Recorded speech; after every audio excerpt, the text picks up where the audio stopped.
Hey guys, I'm Sam Crack, and recently I received an email with the subject line that read 2002 530i cheapest in the US at $0. And this email was sent in by a viewer named Alex, which I initially thought was a very strange name for a Nigerian prince, but it turns out he wasn't from Nigeria nor a prince, and as a matter of fact, he just lives like an hour south of me. Now this email starts off by saying, I have a good car and it needs a good home, hoping you can help.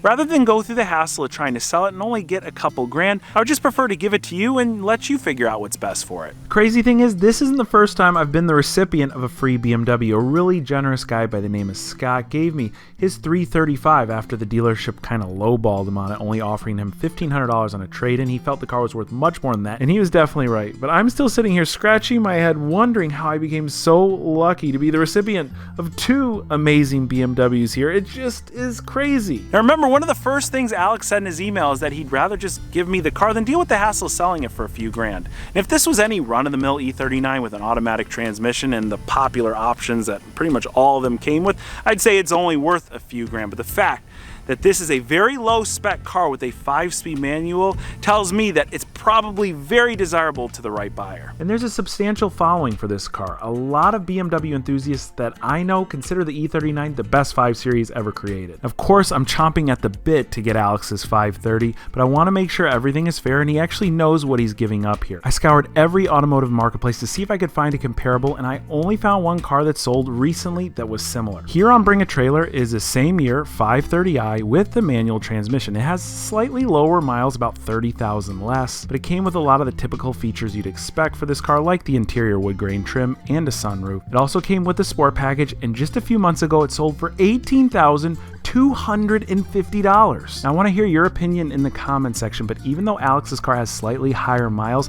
the spec is obviously rare, which I think brings the value up on his. I think it might be worth as much as about $20,000. I discussed all this with him before we met up, and I pitched him a little different of an idea. And even though he realized his car completely fixed up could be worth a lot of money, he was totally on board. Anxiously, I hit the road to Alex's place, where we'll learn that even a free BMW might cost you a little bit of money. And he told us the crazy story about this E39's prior life, all the way over in Sweden. This one was in Atlanta. It was, I think, 3 or 4 years old at the time. Had something like 17,000 miles on it, almost no miles, and it was perfect. No sunroof, which is odd on a 5 Series, and a manual transmission, which is almost even odder. You never see them.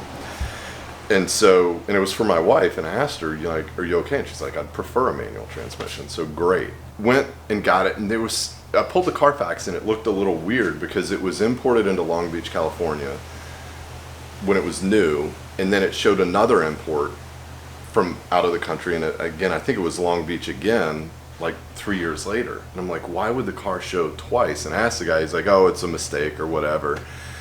And he said he wasn't the original owner, he was the second owner. And I had a mechanic check it out and everything was fine. He noticed some weird stuff, and I'll show you in a second what's left. But he said the car was perfect. So I didn't dig too deep in the backstory, because I think I paid at the time $36, $37 for it. So it wasn't that much. It was a good price, it was the right car, all that stuff. Well, so literally the next day, the previous owner called me and he goes, I feel guilty. I need to tell you, it's not bad. The car's fine. But he said his buddy worked for Volvo and they wanted him to buy a new 5 Series so that they could understand how BMW was doing the emissions. Mm-hmm. Again, this is a story that I was told. I can't vouch for the credibility, but he said, so his buddy bought it as a personal car, but then it was shipped to Sweden and spent 2 or 3 years in Sweden at Volvo as they were kind of doing whatever they did to it. And then they shipped it back, and he sold it to his buddy for a song, right? Like nothing. So the guy that I bought it from wound up making like 10, 15 grand on the car. I had a service advisor at BMW because I had the M3, and when I got it back down to Florida, I had him look over it, and he was pulling a bunch of stuff out of it. Pigtails and just but not like a homemade looking pigtail, like where 2 connectors would go together. They had like an insert in the middle with another plug coming off that they would plug sensors into. So it was, you could tell they were doing something. But anyway, I was pulling some the last service it was in, and it was 3 years ago, and that's when it got new tires and everything, and I think it's had like 7,000 miles in the last 3 years. So we just don't drive it. You're gonna hear me ask this a million times today. So are you sure you want Yeah, us to do yeah, it? no, well, here's the deal. Like, we haven't gotten rid of it because we love the car. Like, when you drive an E39, even back then it was a good car. That was the other thing on this car, was it was solid black. It didn't have the wood grain trim. Like, it was this sleek, and it had two options, I think. One was Sport Pack, which gave it the better wheels. The wheels that look awesome, yeah. And a little bit better suspension, which I'll tell you a little bit about in a second. And the bigger steering, like the fatter, those steering wheels are awesome. That's still my favorite steering wheel of all time. It's just fat. Oh, the other option was the rear shades. Okay. Which I'll show you. The quarters are gone because when you have kids that grow up in this car from 4 to 12, all they do is all day. So those eventually wore, and I just took these rear kind of pieces out, so they're gone. But it has the shade that comes up in the back. And those were the only options. So the last kind of pieces, if you look down here, you see those bungs? So that's where they were doing some of the diagnostic testing that you're talking about, at least one of the spots. So if you look at the color of the wheels, these are legit two-piece wheels, and they're filthy right now. They clean up perfect. But so those bolts unbolt and they separate. Yeah. And the reason I had it done was because this barrel was just delaminating, just looked terrible. And I had them do the center like that darker charcoal gray. Yeah. Where, and again, what cars come with full-size spares anymore? Oh, geez, that's awesome. That's the color of the original wheels. And a lot of times when you got like performance wheels too, they come with the donuts. That's incredible. Yeah. I think it's good. All right, let's try that.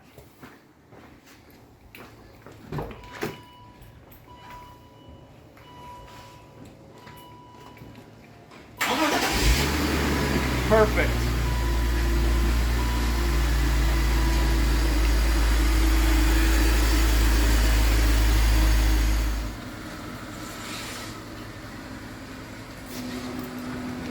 Alex, this is an incredible car, but more importantly, you told me that it was your wife's car. She drove it for years. Is she okay with this? She is. She sees it as a fitting end to her story with this car.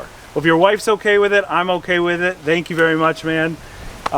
We've got to figure out exactly what's going on with it. Alex, we're going to make you like it even more when it's done, and then someone out there is going to end up with it. We'll tell you how all that will go down in a moment. We got to get it home and start tearing things apart. Now, to figure out exactly what we're going to need to get this car mechanically sorted and eliminate our check engine light, we've got to do a quick code scan. And since it's a BMW, Carly is the perfect tool for this.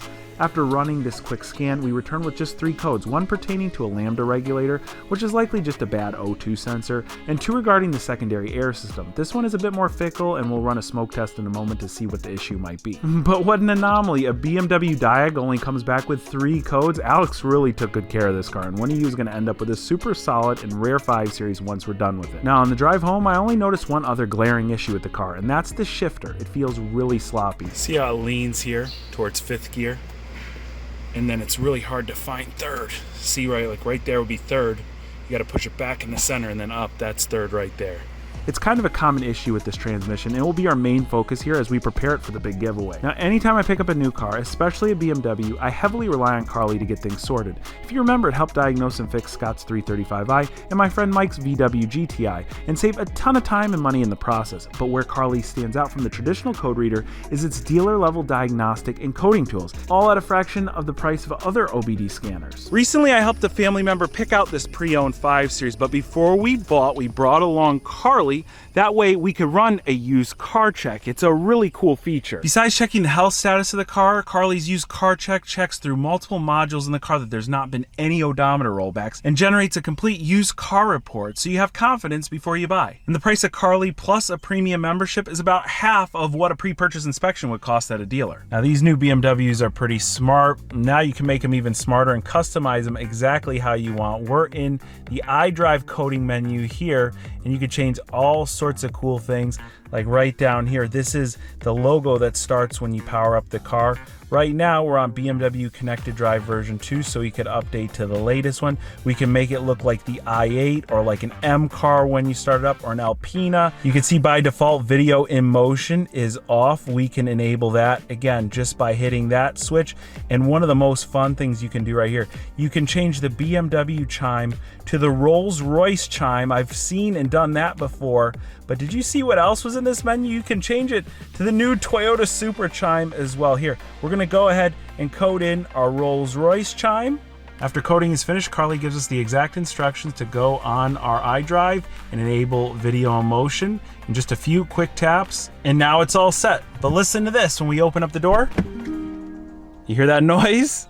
That's the Rolls-Royce chime. To find out exactly how Carly can work for you, go ahead and click my link in the description box and use their menu to select your make and model. And it'll tell you exactly the features available when you plug Carly into your car. And right now, when you use code SAMCRACK21 at checkout, that's gonna save you 20% off your very own Carly code reader. And of course, I've gotta give a huge thanks to Carly for sponsoring this video.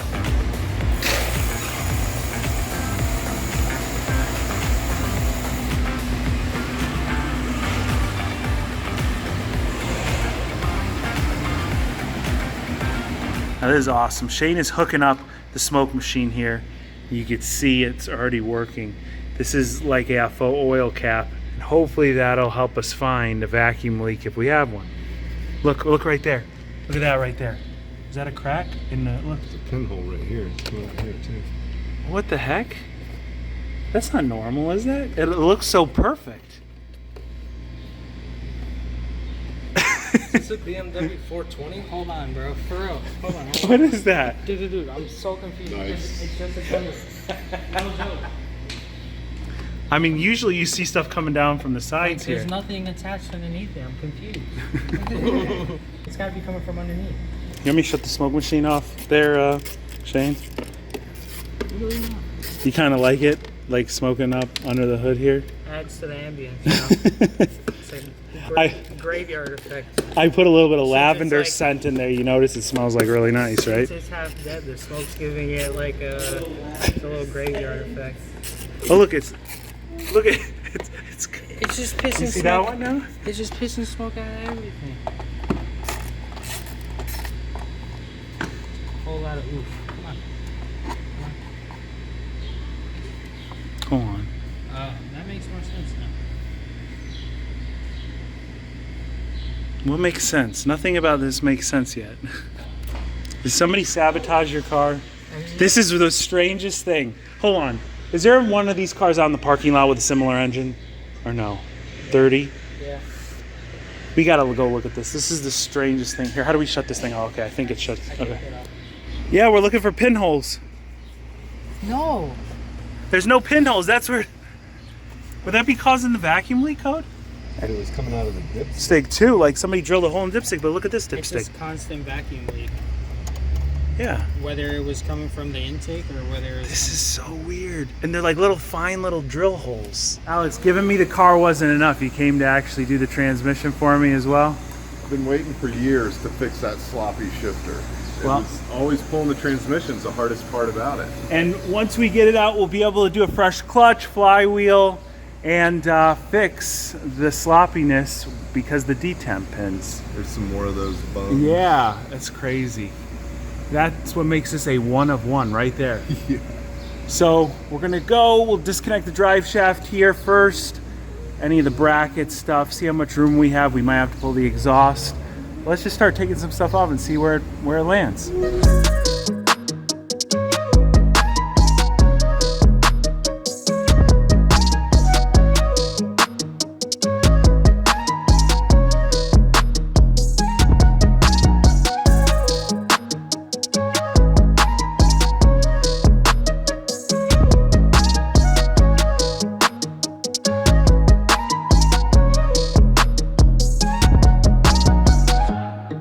It's really nice and clean. You obviously got it done recently. I don't recall.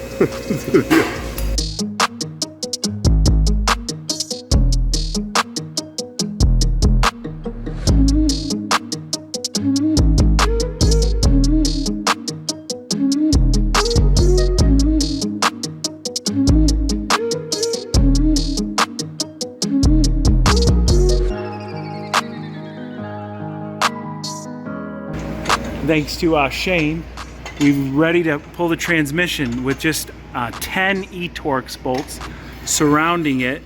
And there's one on top that I think Shane said we could feel. Yeah, somewhere up there.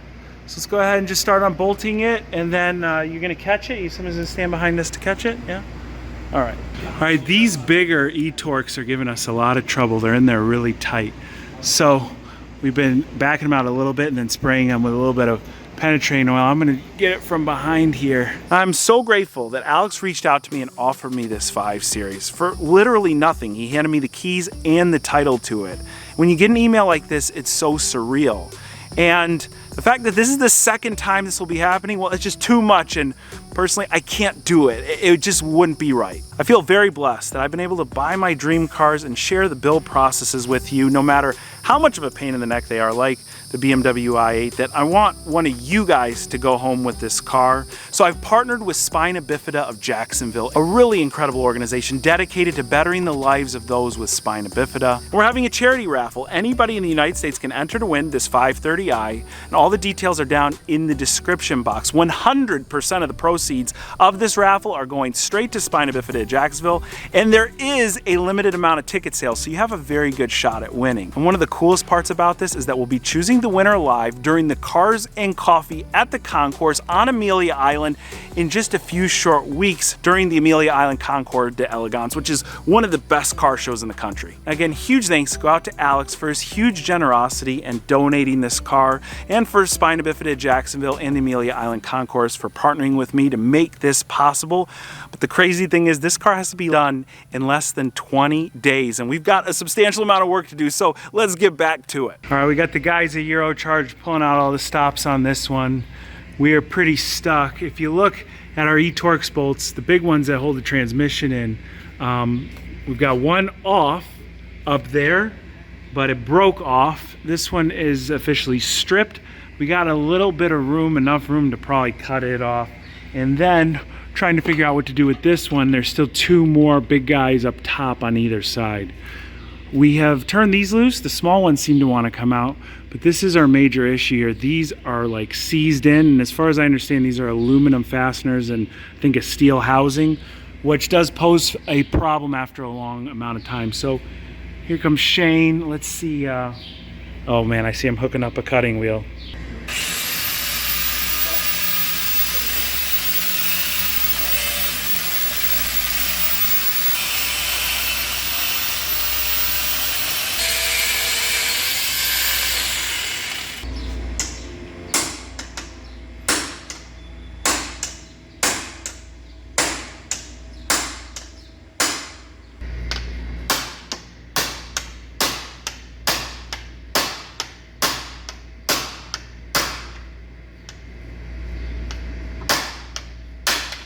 These little plugs here, I noticed that they were weeping, right?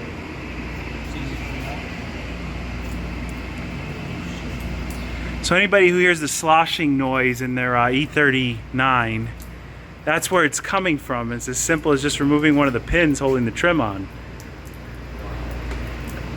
That's all. Look at how much. Well, when you drive around, you're whoosh, whoosh. And I read that they're in the door sills. So I told him we're going to pull the door sill trim off. I'm thinking from above. He's going, no. Oh my God. How does it go? Anybody thirsty? From here to there. Wow. I can't believe there's a lot of water. That's truly incredible. Oh shit. This is funny. This is hilarious.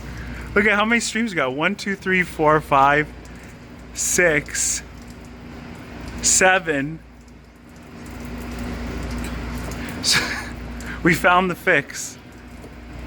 This is like one of those videos. Customer states he hears water moving around in the car. Dude, this is not, we're not even going to be able to remotely remove the rest of those darn transmission bolts. Look, I've had this running for over 3 minutes. The video? Yeah. And he, by the way, and it was like a minute before that too. Exactly. Alex popped the thing off. And this is like a constant conversation. And you didn't hear. Oh yeah, no, you hear it. Smell, I mean? No smell. All right, so the game plan here is now to remove the intake manifold, and then we're gonna try and access the top bolt holding the transmission in from up top, see if we can cut it out of place. I think it's been pulled out a little bit. Let's hope pulling this out gives us enough room to do that.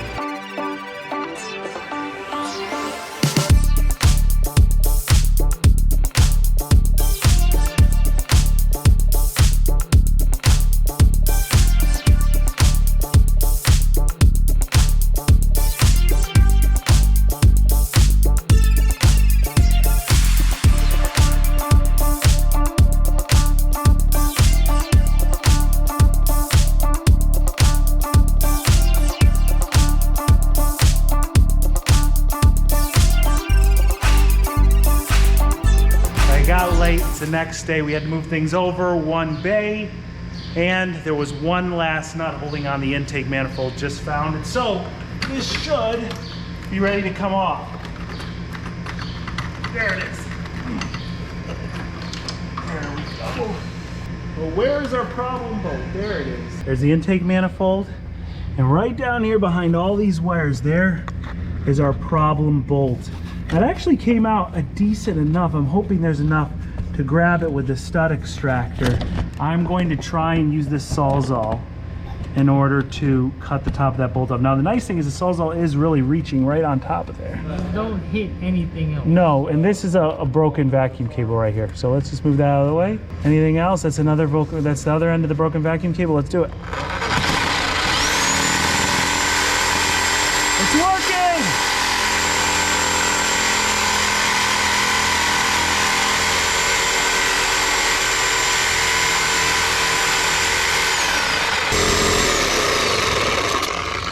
Let's see how much damage have we done. See it? It's actually cutting some.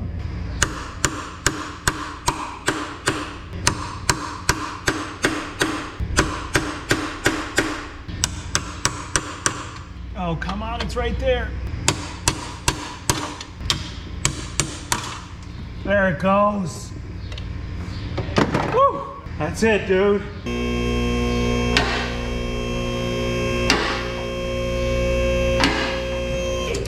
All right, let's see. Is the transmission still there, Shane? It is. It's held in, I see 3 bolts currently holding it in. 1, 2, 3. The rest of them are studs holding it in. Now the theory again is look at how long the bell housing is here. We should have enough stud to grasp onto again once the transmission's out. We'll figure that out in just a second.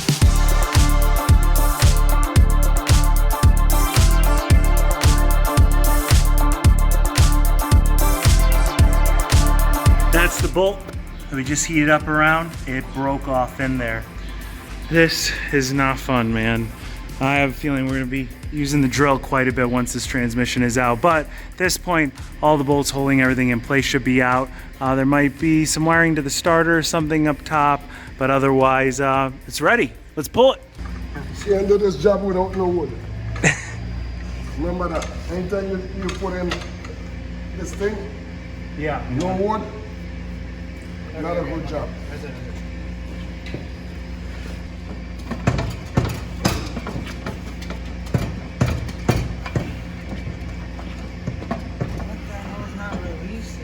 Okay, let me ask you a stupid question. Yeah. Why you guys used to cut the bell holes in bolts?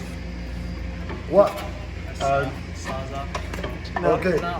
Not all, no, we use the Okay, angle grinder. this one, this bolt right here is the problem. This one right here is the problem. It is messed up and heavy. So guess what? Torch? Remember, we gotta extract these out of the, what's it I called? know, but still, the bolt, the head of this bolt right here is stuck inside of there. You know what I mean? So that's what's the problem right now. That's stopping it from moving. Give me one chance to shake. Move yourself. Oh, yep, there it is.